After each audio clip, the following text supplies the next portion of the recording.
Hi friends आपण तो जानी थे एथर अपराजिता महादी भुवनेश्वर उत्तर कोरिया इलेक्शन लड़ुंट आउ एक कथा भी जानी थे कि किछि दिन आगु इलेक्शन प्रचार बेले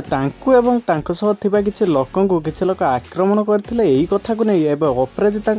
पुओ बाबुशान मुह खोली तो सी कौन कहते जानिया भिडियो टी पूरा लास्ट जाए देखो। तो चलतु भिडियो को आरंभ करिया। सब्सक्राइब करंतु Odia earning tips YouTube channel को एंड प्रेस करंतु बेल आइकन को एमिति लेटेस्ट न्यूज सबुठु प्रथमे पाइबा पई। फ्रेंड्स आगक हेबाक जाइथिबा इलेक्शन पई अपराजिता एतबेले प्रचार करथिले सेतेबेले तांको ऊपर किछि लोक आक्रमण करथिले तो एई कथा को नै एबे अपराजिता एंड तांको पुओ सुपरस्टार बाबुशान महादी कोन कहचंती प्रथमे आपण देखि नियंतु। गतकाली मो मां मंगला साई को जाइथिले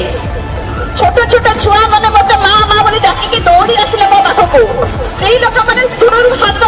हलैले मो जतन तांको पाखको जिबा पई चाहले किछि गुंडा सेठी आम ऊपर आक्रमण कले मो गोटे माटे गोटे नारीटे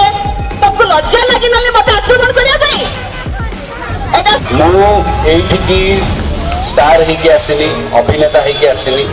मो प्रथमे एठी के आसी आपण मानक भितर जणे हे की मो एठी बढ़ी छी मो भुवनेश्वर जन्म एई नीलाद्री बिहार माटी रे मो बड़ होई छी मो आपण मानक भितर जणे प्रथमे मो एठी की कहबी जे परिवर्तन रो समय वर्तमान हे जाई छी बहुत देरी हे गलानी जोठी मां मान को असम्मान करा जाउची भौणी मान को सुरक्षा नहीं सेठी आम कर्तव्य सेटा आम परिवर्तन आनिबा मो मां गत 36 वर्ष हेलानी आपण मान को सेवा सिनेमा माध्यम रे करि आसी वर्तमान ताको गोटे सुजोग दरकार आपण मान को संगे रे रही कि आपण मान को पाखे रे आपण मान को सीधा सड़क भाव रे आपण मान को सेवा करिबा पई।